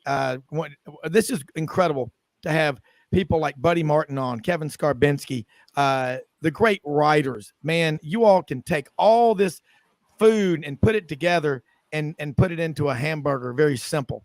I got to say, there's a great quote that I've always lived by, and it's true. You're trying to play small and shrinking to make other people around you feel less insecure is a disservice to everyone. And I like what Frank said about Brian Harsin. Kevin, there's a movie coming out September 2nd called Mighty about Pat Dye. I've seen the trailer, about 3.5 minutes of it. How cool is that? And you know what? These legacies, as David Housel said, the man may be gone, but he will live on forever as long as there is football played on Pat Dye Field at Jordan-Hare Stadium, and people come here. He will live on forever. You can say things like that, can't you? Well, look, Pat Dye changed Auburn for the better, and Auburn would not be what it is today without Pat Dye. Pat Dye allowed Auburn to look Alabama in the eye and not blink. Sure did. Sure did. Misstate than that. Yeah. Kevin, listen, I know you got a big day ahead of you, and I tell you, I met your sons, Kaiser and Cannon, the other night. What great young men! And again, let people know how they can support this Coach Safely. The next dinner, I hope you do it the same weekend, the same place as you did it this year. Jimmy, you got to come down next year. Frank, you got to get there. Yeah, buddy. I'm coming. But let people know how they can support this great foundation and keep up with your great work. And we'll let you go on to Saturday. You probably got some yard work your wife wants you to do or something, but we'll let you go. I know you'd rather stay here. Yeah, thank you for that, Rob. You got 3 hours. Get it quick. Go to coachsafely.org. You can make a donation. You can make a $25 donation. Will sponsor that course for one youth coach. And think of how many kids you're impacting when you do that. Because every coach coaches an average of 12 to 15. In any sport, across the board, coaches an average of 12 to 15 kids. So you're impacting a lot of lives by just helping to support one course. So go to coachsafely.org. You can donate. You can learn more about the foundation. We are so appreciative of everyone, Rob, including you, obviously, who came on Monday night, who filled that room. We had to roll in extra tables and chairs. It was an amazing response. We had an all-SEC, all-time great team of former players there, as Rob's already mentioned. A lot of people supporting this. We need to continue to raise awareness. Like I said, we've already made Alabama the safest youth sports state in the country, but we want to make this country as safe as possible for all of our kids. We want more kids playing, and you do that by training the coaches. So, Rob, thanks again for so much. Great to talk to all of you guys. I hope everybody has a great Saturday. Kevin, that's what we're here for. And thank you so much. Let's do this again next week, and have a great rest of your weekend. How much was it again? How much was it again for one coach? 20. How much was it for one program? I didn't hear it. $25. That will cover the costs of one coach. And let me say this: right now it does not cost. It doesn't cost the coaches in Alabama. It doesn't cost them or their associations one penny to take that course. We get support from the state government. We're in the budget, but we are also taking this nationally, and that's where we really need the help, because we want coaches in Georgia and Louisiana and Tennessee and Florida and every state in this country. We want them to be trained to keep those kids safe, and that's what Coach Safely does. And we appreciate every bit of support we get, because we need it for sure. Well, we're going to keep supporting. I'm gonna send you a check. I'm gonna send you a check for 10 of them. Fantastic. I'm gonna donate 10 of them for you, brother. You are a great man. I'll send it to you. You're not just hilarious. You're a good man as well. Thank you, Kevin. Frank. Put me down for 5. Thank I'm you, not independently wealthy like the Duff. Doug wants to do 5. Okay. Hey, Doug's going to do 5. Kevin, thank you so much. We're going to keep it out there, and have a great weekend. I love this. Thanks, guys. You bet, man. Okay, Buddy Martin's on here with us right now. Kind of like we need the introduction to the Tonight Show. Dun, dun, dun, dun, dun, dun, dun. Rob, sorry to interrupt. I'll get out of you guys' way. Well, hey, Doug, thank you so much for being with us. Hey, hang on with us, Doug. Hang on with us, brother. Hang on with us, man. Hey, kickoff is not for 2.5 hours, man. We can get those bets in. Fair enough, but we got to listen to the great Buddy Martin for a little while. Let's get the coach on here. We got about yes, a minute. Sir. We're going to come back for 2 more segments, and Huddle up. Heavy on Buddy. Huddle Buddy up. Martin, let's go. Buddy, you there? I'm here. Okay, Buddy, we've been getting wound up this morning, man. We've been drinking the coffee, but college football has started. We got a few seconds before the break. When we come back, we're going to get your take from down in Gator Country. It's week 1. We're not calling it week 0. Are you? I just call it football season whenever it's here and they're playing ball. That's, to me, it starts. Really, every week is football season for us around here. So we talk about it 52 weeks a year, and we're glad to have some games. Yeah, and you know what? Yes, They're keeping score. They started last night, but let's do this. Let's take a break, and we come back, Buddy. Tell us what's going on down there in Ocala, Gainesville, and everywhere. Everybody's ready to hear about it. Celebrate the greatest game ever after this quick break on Sidelines. Let's do it.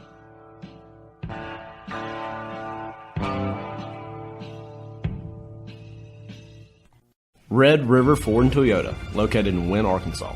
If you're in the market for a new or used car, truck, or SUV, call, go online, or drop by and see them. Located 45 minutes from Memphis, go off the 4-city exit on I-40 and go north about 15 minutes on Highway 1. Easy to work with and still believe in customer service. If you live out of town, they will deliver your vehicle to you. RedRiverFordToyota.com. Just see what they can do.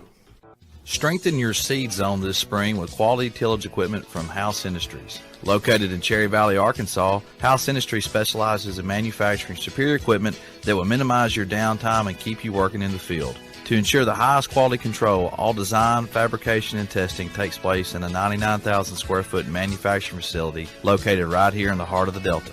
Locate your nearest House equipment dealer online at houseindustriesinc.com. House Industries, breaking ground. Sidelines with Rob Brown. Talk sporty to me.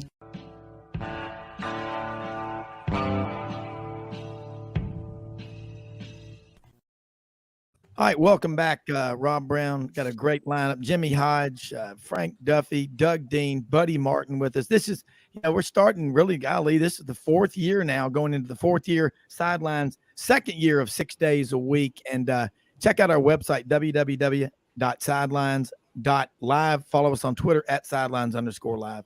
Buddy Martin, a lot of people tell me, they say they love your introduction when you go, all right, everybody, listen up. So let's hear what you got to say. Well, I've been listening. I've been listening to Kevin Scarbinsky, and especially terrific writer. And without getting onto getting behind in the pulpit already too early, I just got to say what I love about this, and we tend to gush a little bit when we get involved, get passionate, is that Kevin believes this with all his heart and soul. coach safety thing. I don't know much about it except what I've heard on the show. I know they put on one great show in Alabama, and good for them, because what we need now in our great game of college football are activists. I know that's kind of a 60s word that maybe seemed dirty to some people, but the fact is we need people to get active in things that matter. And obviously that matters. And so on a Saturday, when we're getting ready to kick it off for a week, whatever you want to call it, 0-1, whatever, I figured my thing would be what matters. And a reason I'm wearing this jersey, which you can't see, it's not orange and blue, it's red, and it's not a bulldog. It's not a – yeah, it's because of number 2, Kyle Trask. Yeah. Who, by the way, is the guy who gave his heart and soul, who set a standard here. Yep. Who's kind of forgotten, is the ultimate next man up. Coaches talk about it all the time, but when you have someone who actually does what he did, I mean, I'm not going to get into a campaign on Kyle Trask, but I'm still waiting for someone to join me in putting an award together called Next Man Up. The person who best personifies, guy sat in mothballs all of his high school career from 9th grade all the way through the first 2.5 years of his college career. And one day he got in a game and they never got him out. And Frank's got all the press. Trask got nothing. And Trask was a hell of a player. But I mean, who knew? Yeah. Who knew? We never saw him. I had a couple of friends who saw practice who kept telling me, Kyle Trask. And I kept saying, well, they got a guy they like a lot. And I didn't know. I really was ignorant to the fact until I saw what he did when he stepped on the field after Trask got hurt. Unbelievable. Without getting into this Kyle Trask campaign, let me just say this. The other day, they asked Billy Napier about Anthony Richardson, who by all accounts is going to be a terrific quarterback, we think. But we haven't seen him yet.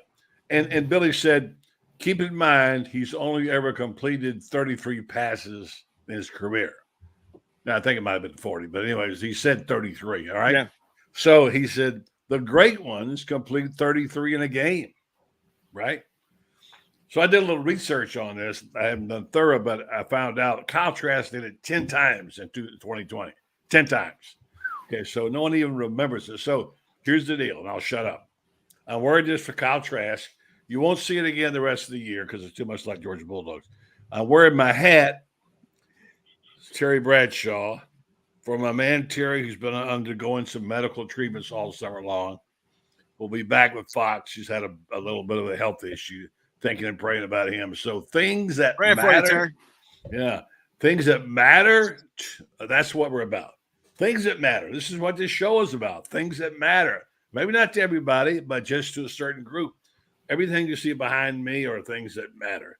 Things from my youth and from my whatever, things that matter. We must be able to say what matters and do something about it, which brings me to this chapter, which we'll talk about later, Orange and Blue Bloods. Well, think about a Trask in high school. He never started a game because De'Eric King was there. Yeah. And, he just, minded his own business, trying to get better every game. And, the Florida coaches saw him in a summer camp and saw that he had a high ceiling and, put their faith in him. And then, he came to Florida. And again, had Franks not gotten injured, we would have never found out. Never would have known. Player that Kyle Trask, Yeah. And you got Damian Pierce, by the way, another one of the guys stashing mothballs. Everybody knew he'd be a great player. He's ripping it up with Houston now. They're saying, where's this guy been, Damian Pierce? He was there. Every time he carried, he went for 5 yards. And my favorite picture is him without a helmet, still trying to score. I love that picture. Hey, Will Greer threw a touchdown pass for the Cowboys last night. Yeah, I remember Will Greer. There's another story which we'll get into one day. But this long, sad story of Florida quarterbacks. Wasted opportunity there by coaching staff. Yeah, my man here who writes for me in football season, who's a very gifted writer, knowledgeable football fan. You haven't really heard his name is Carlton Reese. He's doing a piece on Florida quarterbacks next week. Of all the quarterbacks, the litany, think about it now. Go back to Tebow and come through it, which Gators, we've lived with it. and and the almost and nearlys and whatever and what happened. The position that is so exalted at Florida, we have 3 statues out front of the stadium of quarterbacks, of Heisman Trophy winners and whatever. They struggled to get a quarterback that could take them to the dance. They think they got one now. We shall see. Yeah, got the talent for it. Whether he does it or not, it's another story. But they got the talent for it. Yeah, raw talent. Yeah, buddy. Things that matter. Florida beating Georgia still matters, doesn't it? Absolutely, and it matters that it's in Jacksonville. Sorry, Paul Feinbaum, you and I don't agree on that. We've had a battle royal about it, and he's got a TV show, and I don't. But the point is that it's another story. Yes, it's Georgia. Georgia's it, but my son, who's now in his 40s, was 2 years old. He would run up and down, jump on the bed, and watch the Florida-Georgia game. He said, "Go Gators, not you, Georgia." And that's kind of was bred in you around here that Georgia is the now Spurrier reversed all that. But yeah, Georgia matters, college football matters. And here's the other thing. If you think college football is being stolen from you, and I look at my friends from Auburn who are going through a terrible situation with having to change another athletic director, mistake after mistake. I love Auburn. Auburn's got a great program, a great tradition, wonderful, but they just can't seem to get it right. And I understand the frustration, and Gator fans understand the frustration. But when you got a chance to get it right, and you get it right, it's so sweet, that you do. And so now we're going to see who's got it right. But the fans have got to activate and realize college football doesn't belong to the networks. College football doesn't belong to the administration. College football doesn't belong to the players. College football belongs to the fans. The fans. Yeah. So Amen. Take it back. Take it back. Come on, man. The ones you see setting up the cooking pots at 6 o'clock in the morning on a Saturday on campus. Yeah. And Frank, the working man, if I can just say this. Yeah. Let's don't forget the working man. Charlie Pell built the whole empire he had on the back of the working man. Yeah. And he made it possible. So you don't have to graduate from Florida to be a fan. Yeah. By the way, get your orange and blue on, come on and be a Gator fan. How do you become – someone asked me on the show this week, how do you become a Gator fan? How do you become a Gator fan? How do you become an Auburn fan? How do you become Alabama? You're not everybody's born with it. And for Charlie Pell and Galen Hall, they came from citrus grounds all over the place in Central Florida and Northern Florida. They really did. That's when Florida really – I mean, the Spurrier years were great. But it was those early 80s years, late 70s, early 80s, where the groundwork was laid for Spurrier to come in and be able to coach. Yeah, Jeremy Foley one time told me Charlie Pell was one of the most important guys in the history of Florida. He taught me how to work, he said. All right, for all the bad things he wound up being accused of and doing, some of which he did, some of which he didn't. The fact is, Charlie Pell said, the working man is welcome here. You don't have to be a graduate, wear your colors, become a Gator. And legions of people came to it and started wearing their colors, So this is kind of what we're talking about, isn't it? Give it back to the working man. I know that's when the Jorts started. I know that. The Jorts started then. Buddy, I got to put this to you because I know Gator fans would smile to hear this name. And my friend, the Duff, I call him, might still have a little tear rolling down his cheek on the name Ike Hilliard, but Auburn wide receivers coach. He is making a tremendous impact on the field. Guys, the nuances. What a player! What a player Ike was! Yeah, I'm telling you. And he's so many good stories about Ike. And one of the great stories. And I'm sorry if I'm dominating the conversation, but back when Florida got beat in '96, they won the night, but they got beat by Florida State in Tallahassee. One of the great games, got beat 24-21. They lost a really tough game. I came back. Ike Hilliard had a bad game. Yeah. Bad he admitted that game. And when they got to finally wound up playing for the SEC championship and then ultimately the national championship, it was Ike Hilliard. Yeah. And at one point, they called timeout. They went to the sideline. Riddell Anthony, his good friend, a couple of All-American receivers, had a play set up. And he said to Coach Spurrier, let Ike have it. Wow. Let Ike have it. If you remember that great little cutback play he ran, which is so famous, that was a play. And when it counted for the championship, Ike Hilliard was there and he did it. And Ike Hager is a terrific player and a terrific guy. He was on Coach Carson's podcast, the most recent one. I don't know if that podcast is going to stand the test of time, but it was innovative. But Ike I didn't know this. I know Duffy knew it. But Ike talks of the one game going back to high school at Patterson, Louisiana, that sticks in his craw. Peyton Manning and that team, and Cooper Manning came to town and it went to overtime. And Peyton Manning, as he's so capable of doing, found a fullback wide open, shot the ball to him. They win in overtime. And Ike Hilliard, in great humility, said, and what people still talk about is Peyton Manning walked onto that field with a very clean white uniform. And when he walked out of the stadium, it was still clean and white. They never got to Manning. Buddy, is it fair to say the two greatest Gators ever to come out of Belglade, Florida, are Riddell Anthony and Fred Taylor? Be hard to top that. Be hard to top. Yeah. I mean, they were incredible. Buddy, you know what's great about it? And Jimmy, being a historian, I call him the Victor Davis Hanson of this show.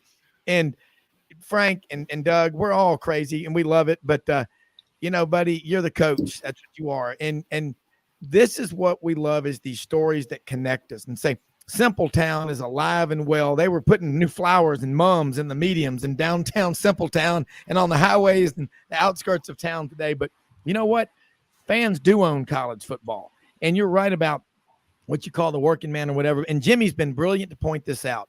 Now with emails, you don't have to worry about, hey, I came down from Chicago to an Alabama game or a Florida game. I left my tickets on the kitchen table. I'm screwed. Well, if you know the serial numbers and they have them, they can get them. But now you can just electronically forward your tickets to people. And I want to say this to everybody listening on this show, all over on our website, 680, Kicks 96.3 now in Alexander City, and all the Lake Martin people out there that are going to be listening today. If you can't go to the game and you can't go, get your tickets in the hands of people that will go. I remember Coach Dye back in the 81, 82, he'd say, listen, he goes, load up that old station wagon and bring everybody up there to Auburn. And it don't matter who we're playing, you're coming to see Auburn. But we got to get back to, don't ever underestimate what it can do to somebody's life to go there. What Tommie Agee was on here, former Auburn player, buddy, talking about when he was being recruited, Coach Dye would come up to his grandmother's house in Maplesville and eat fried chicken and peas and greens and just sit out there on the porch and talk about life, not football, but about life. And that's what football teaches us, is the lessons of life, buddy. And you and Frank and Jimmy and Doug and all of us, Kevin on before us, Tommie Agee in that first segment, that's why we love the game, and we will take it back. No one is going to write the narrative on who owns college football better than the fans. Buddy, take it away. Well, you talk about sitting on the front porch and rocking. That's exactly what Pell did. I know I'm talking a lot about Charlie. He's kind of got, he's. And you should. He deserves it. He needs to have his true story told. I didn't get to know him until I was living in Colorado, and I came down to write a book, and I spent some time with Charlie. I thought, man. In fact, Charlie actually told me if he goes to Louisville and gets the job there at Louisville, he wants me to go with him, he said. I said, Charlie, I live in Colorado. I can't do that. But anyway, he thought he had it. But anyway, the bottom line is that Charlie did so many things right, although he was known for doing things wrong. And he was the guy who went to Ben Hill Griffin. For people who don't know, who was a wealthy guy in real estate, citrus, whatever, loaned half the world, lived down at Frost Proof, whatever. And because of his country style, and if you're country, I don't have to explain to you what that means. He would be able to go to Ben Hill, who didn't talk to anybody ever, hardly, and sit on. And Charlie told me these stories, and go eat collard greens and cornbread and whatever, pork chop, fried chicken, and go sit on the front in swamp cabbage, and sit on the front porch of Ben Hill's in the rocking chair and rock, and sometimes say nothing. They wouldn't even talk. But because of his abilities to do that, one day Ben Hill struck Florida a check. I think it was $15 million, I believe it was. That's why it's called Ben Hill Griffin. And Charlie could talk that language, and make it work. And so these are real people. I know there's a lot of guys who spend a lot of money, especially at Auburn, on certain things. And God bless them, you need that money too, Frank, down at LSU as well.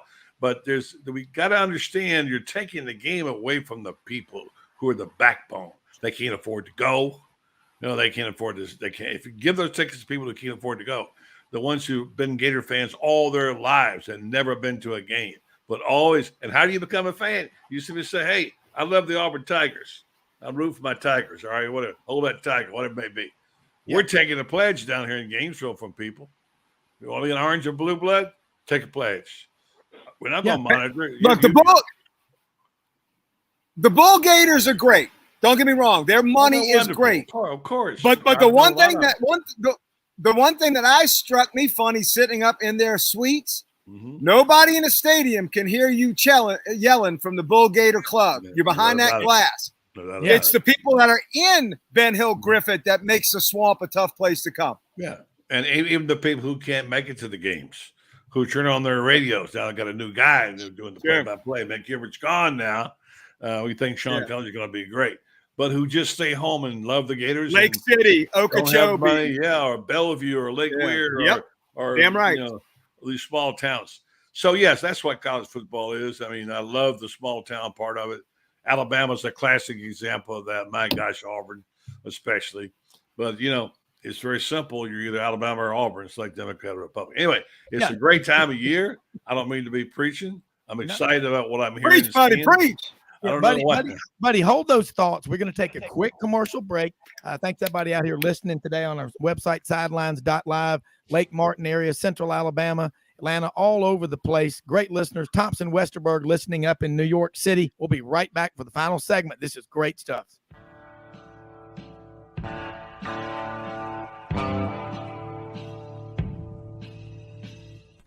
Red River Ford and Toyota, located in Wynne, Arkansas.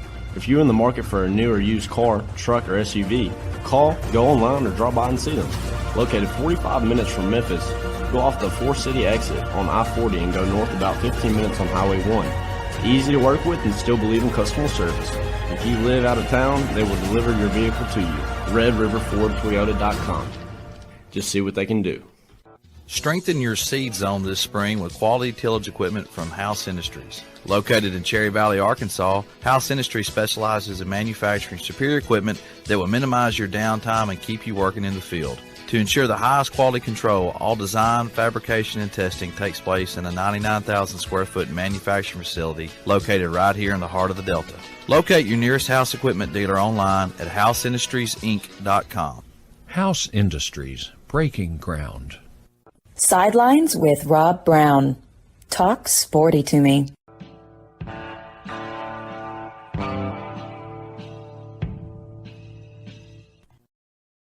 Back for the final segment here on the Saturday, August 27th. Man, it is week 1 of college football. We're not week 0, week 1. Jimmy Hodge, man, Frank Duffy, Doug Dean, Buddy Martin. Unbelievable. We celebrate college football, folks. We look for excuses. We find excuses to win. And again, you can't say it enough. You've got to have your big donors. No disrespect to that. We understand that. And I just know in my career and what I do with wealth management, 95% of people in America that have a lot of money, it's first generation. Okay. There's nothing more like you said with Charlie Pell sitting on the front porch in the rocking chair with Ben Hill Griffin, and you're talking about everything but football and money, but that 5 minutes that you do impacts a lot of people's lives. Buddy, it is here. It's college football, man. Yeah. This is a great time of year. And, I'm an Auburn graduate and I'm proud of that, but I love all these schools and these fans because I got friends everywhere. It's like you want to beat your friends in golf or tennis or running or your siblings or whatever like that. We say we hate them and we want to beat them and we say some crazy stuff we can't say on the air. It's because we respect them. And what good would it do in the case of Auburn and Alabama, if you're a fan of Alabama and you want Auburn to lose every game? You think TV is going to carry an 0-11 Auburn, or TV would carry a 1-10 Bama? There would be no Iron Bowl. So you better be, I know in a crazy way, you got to take care of yourself. But all these schools and these fan bases and the SEC and Sun Belt and Gulf South, whatever, we love and celebrate college football all over the country. That's what we do. That's what this show is all about. We're a sports radio show and podcast. We stay on sports. We stay out of politics. That's what we do. That's who we are. You know what? We got people like Buddy Martin on here. So, Buddy, come on up here to the pulpit. You got a bunch of people out here that want to be witnesses to your testimony. So let's roll. Yeah, I ain't got no sermon. I mean, I wanted to talk to Jimmy too. I want to bring Jimmy in here because I want to hear what he's got to say.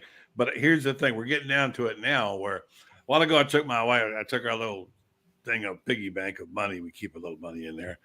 I said, "How much you think is in here?" And she gave me a number. And I said, "Okay, everything you say you can have, as long as I can have the rest of it to bet this week on what I'm going to do." And she says, "Who you going to bet?" I said, "I don't know." I said, "Well, I'm probably going to be." I talked to Danny Sheridan. You guys know Danny Sheridan. Oh yeah, he's great, on. Great odds maker. Saw him Thursday night. Had dinner with him. I'm going to have him on the show next week. I'm going to get. Now we get down to where the rubber meets the road, where you got to make a choice. Rob, you're in this money business. If you're looking for a football broker or whoever you're looking for, you got to tout, right? What you believe will make you money. It's easy to talk it. You got to now walk it, and you got to flip it out and pay it. It's a little different game. So if I said to you guys, give me a team you believed in, I got $1,000 to play this year. I'm going to put it on a team over under the number.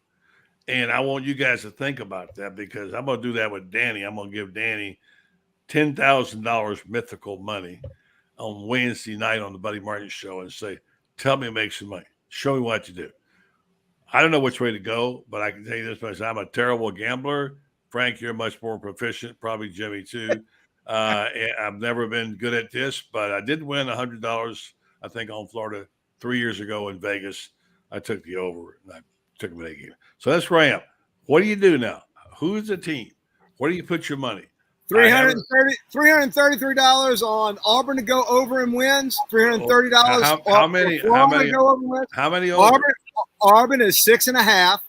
I think they win 8 games. Okay. LSU is 6.5. I think we win 8 games.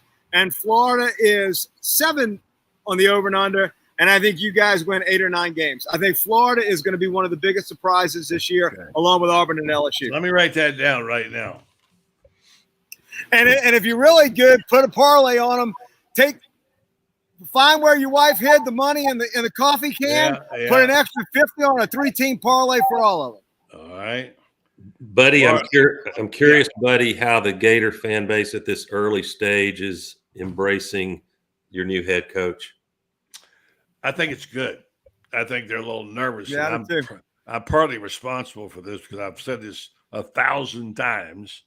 Simply because I believe you cannot fall in love on the first date. We made that mistake with Mullen. We thought Mullen was going to lead us to the promised land, and we thought he was the guy. And everybody, including Spurrier, after 2 years, you kidding me? This thing's going to go. And then it crumbles. And you ask yourself, why? I don't think anybody's ever answered that question yet, but it crumbled. So now, do I think that this new guy is a whole lot better? I think Billy Napier is the right person. I think he's the real deal. Do I think can he win 9-10 games? I don't know about that. Maybe next year he will. I'm not sure. I don't know. I'm kind of stuck to be answering your question. I think he has done almost everything right. And by the way, the new facility they got, I wrote about this last week, is incredible. I wonder whether they're not one to be impressed by it.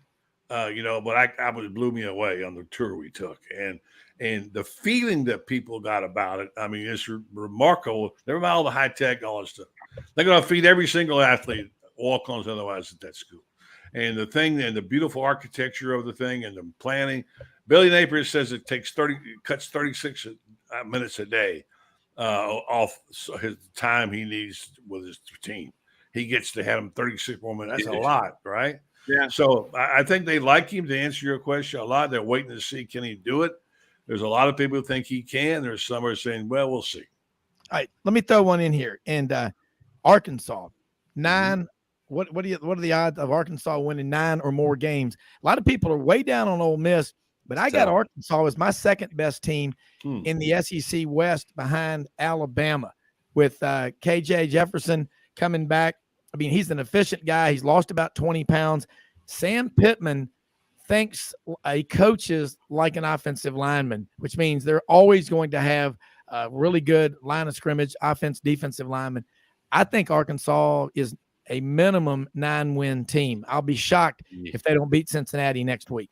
Can't go there with you, Rob. I can't either. They could be better. I really like Sam Pittman. I think he's perfect for Arkansas. But I think you can be better at Arkansas or most places, and in the SEC West still struggle to get to 9. I agree with Doug. I think they're an overvalued stock. I think them and Kentucky are both overvalued. Right if I could start both of them. Mm-hmm. I think Kentucky is overvalued, but I think Arkansas is an 8. I think their floor is 8. Okay. Now, I say that they got to replace Treylon Burks and all, but I think Arkansas, they have there's just some intangibles with this team. And it's not because I'm broadcasting from, here in Arkansas, but I do think they are good. Hello, Coach Broyles' family. Yeah, that's right. That's right. No, but I'm just saying, I think they're going to be pretty darn good. But then again, you can make a case top to bottom in the SEC West. Everybody listening, Jimmy, get your 2 cents in here. You can make a case for everybody in the SEC West pushing to get that second spot after I think Alabama is just or the 6th spot, 2nd or 6th. Yeah, 2nd or 6th. Yeah, Jimmy jumping in. 6th. Yeah, that's crazy. Well, I mean, Arkansas could be a touchdown better than last year and not win as many games because their schedule's just brutal. It is. It is.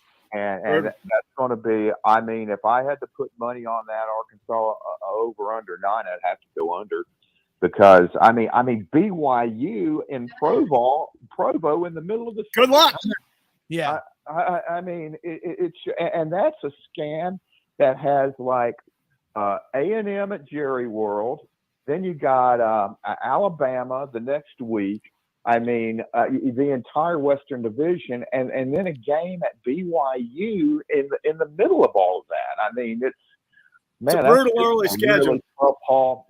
But I do agree though that it's really tough to pick those Western Division teams because they're all almost dead even. I am the most skeptical about Auburn because I don't think their quarterback situation is as stable, as even with A&M. I mean, I think Max Johnson, if they go with him, they could really have a big year because he doesn't turn the ball over. I know Jimbo's been coy and he really likes Haynes King, but I just don't think he throws the ball well enough to get them where they want to go, but that remains to be seen. They're not paying me $10 million a year to make that decision.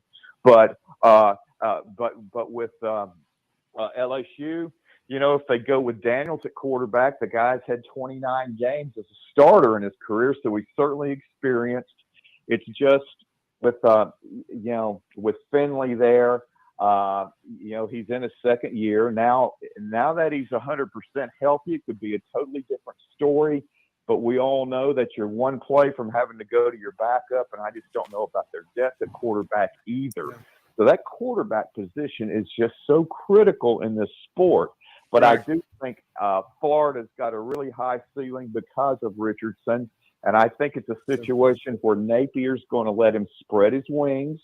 And, playing in the Eastern Division is a big advantage, too. So I think Florida's got a real opportunity here. But, man, those first 2 games, even if they don't win them, I think it's really important for them to play well and be competitive because I really see Florida and LSU both as being teams because of what I think about their coaches, that they will be much better at the end of the season than they are in the first 2 or 3 games. All right, buddy. Stability with talent. Yeah, buddy, I want your thoughts. Roman Harper was on the show with us a couple of weeks ago on SEC Network, a proud native of Prattville, Alabama, home of the Lions. He's got Tennessee going 10-2, and Audrey's all giddy over here, barking like Smokey the Hound Dog and all. But I tell you one thing, we did our Rocky Top Tennessee tailgate report with Mark Ham a couple of days ago from Knoxville. Tennessee's picked up 17,000 new season ticket holders, okay? They are fired up there. And as only John Ward, the legendary voice of the Tennessee Vols, would say, And this crowd is filing into Neyland Stadium on the banks of the Tennessee River, some 100,000 plus. In just a moment, the Pride of the Southland Band will come onto the field here at Shields Watkins Field, Neyland Stadium, and form a giant T. And the Tennessee Volunteers will come running onto the field, and here they come. It's football time in Tennessee. They are getting it back. They are feeling it up there on the hill. You know, as a Gator, about that rivalry with Tennessee. But Tennessee, Florida, let's say this, has won 15 of the last 16. Is this the year where Tennessee makes a leap and gets back into double-digit wins? First of all, I love John Ward. Football time. He did a good one. Oh, yeah. Wasn't that awesome? Yeah, awesome. And yes, I think it is. I think Tennessee is the undervalued team in the SEC. I like their quarterback, Hendon Hooker. I like their coach. He's got them going in the right direction. He's an excellent passing coach. I wonder about their defense. If they just get a little defense, you know, they can win 9. I'm not going to go 10. I think Tennessee is maybe the second best team, and we'll see. Depends on who wins Florida, Tennessee. But yeah, I think that's right. Tennessee's undervalued, in my opinion. I think A&M might be overvalued somewhat. That's just my thoughts right now. And a team we hadn't even talked about, Ole Miss. What about Ole Miss? I was going to ask you the next about Ole Miss. Yeah, Lane Kiffin always has a quarterback. He'll get one. Yeah, you got to like Ole Miss. I don't know what's your number, Frank? 8, 9. What is it? I don't know Ole Miss's number. Probably 8. Yeah, so I think they might be undervalued. Ole Miss. They got to replace a lot, though. Yeah, and on Arkansas, let's not fall in love with the coach. I love Sam Pittman. He's wonderful. I wish him the best. But they're not in the league with the Alabamas, A&Ms, whatever. They're just not. They're a good, nice little team of 7 or 8 wins. And maybe I'm wrong. But right now, even despite their quarterback, I'm not going to go. I can't believe in – if you're selling stock or buying stock, I'm not going to buy Arkansas right now. Yeah, Ole Miss is a really sneaky team because ever since Kiffin got there, you know, their defense has kind of been the butt of jokes. But last year, in the second half of the season, they really came along. But this is the first time that I have heard in my memory from Ole Miss insiders that they are really high on their defense. They brought in a bunch of portal guys. They mixed in with some experienced players, and they think their defense is actually going to be good. And with the number of points Ole Miss is going to put on the board, I mean, you don't have to have a high bar to clear defensively if you can just keep teams in the low to mid-20s. Yeah. Ole Miss is going to win a whole bunch of games. Yeah, 3-minute warning, guys. We got 3 minutes left, and quickly, you know, I agree. They talk about the depth, buddy, at Ole Miss on the defensive line. They feel like they have 13, 14 defensive linemen. All right, I think the A&M probably is the overvalued team in the West. My pick for the overvalued team in the East, and they're good. They've won 10 games twice the last 4 years, is Kentucky. Yeah. Ready? Yeah, Kentucky, people are falling. Mark Stoops done a really great job. And my friend Chris Storing's over his skis on Kentucky. I saw some places he was picking to go in at 11. I'm sorry, they're in that category of nice teams like Arkansas and A&M, but they're not Alabama. They're not Georgia. Those guys rule the roost, and we'll see who's going to step up. Don't sleep on Tennessee. I'm telling you right now. Yeah, I agree with you. Look, I want to say real quick, check Buddy Martin out Monday through Thursday nights, 9 p.m. Eastern. Buddy Martin Show on Facebook, Twitter. You sign up, subscribe to it. You'll get a little click, man. You tap on it, and it's an hour of true grit journalism, first class. Friends, the Iron Duke Beard is on there. Ben Troop. Well, can I just say one thing real quick? On Sunday mornings, we're going to start having the Orange and Blue Blood podcast with Ben Troop and sometimes Franz Beers. What time Sunday mornings? This will be great. We're taking it at 9 o'clock. We haven't settled it, but right around there. Just watch for us. We'll be on same place. That'd be 9 p.m. Eastern. 9 a.m. If my three-season picks come in, we're going to Spurs, and you buy me that grouper. I got it for you. So it's 9 a.m. 9 a.m. Sunday. 9 a.m. Eastern. Okay. Well, you'll be back on with us next week. I'll let you know. But listen, man, it's been a great show. I want to say thanks to all of our great sponsors, broadcasting live, Red River Ford, Toyota.com, Wynn, Arkansas, and we're here in Chad House, ECS House Industries. Great folks there. Here's Delta the dog saying hi to everybody. And Murray's listening. He just texted me. Oh yeah, National Dog Day, guys, was yesterday, I think. It is Dog Day afternoon, and folks, go out and help somebody with the expectation to get nothing in return. We talked about it with boosters. Do it with people. Don't give to get, give to give. Most often we see the face of Christ in the least among us. And again, check out our website, www.sidelines.live. Every Monday through Saturday, we're here 8 to 10 a.m. Central, 9 to 11 a.m. east of the Johns River over in Palatka, the Chattahoochee and all that. We're here to serve and to talk about the greatest game, history, tradition, and heroes. That's what college football is all about. Buddy, Jimmy, Frank, Doug, Kevin, Tommie, Agee, everybody in the free world listening, thank you so much. It's an honor to be on here with you every week. And again, we'll start Monday night, Monday through Friday, 6 to 8 p.m. on Kicks 96.3, Radio Alabama Group, Lee Perryman and the great folks down there. Have a great one. We're out of here.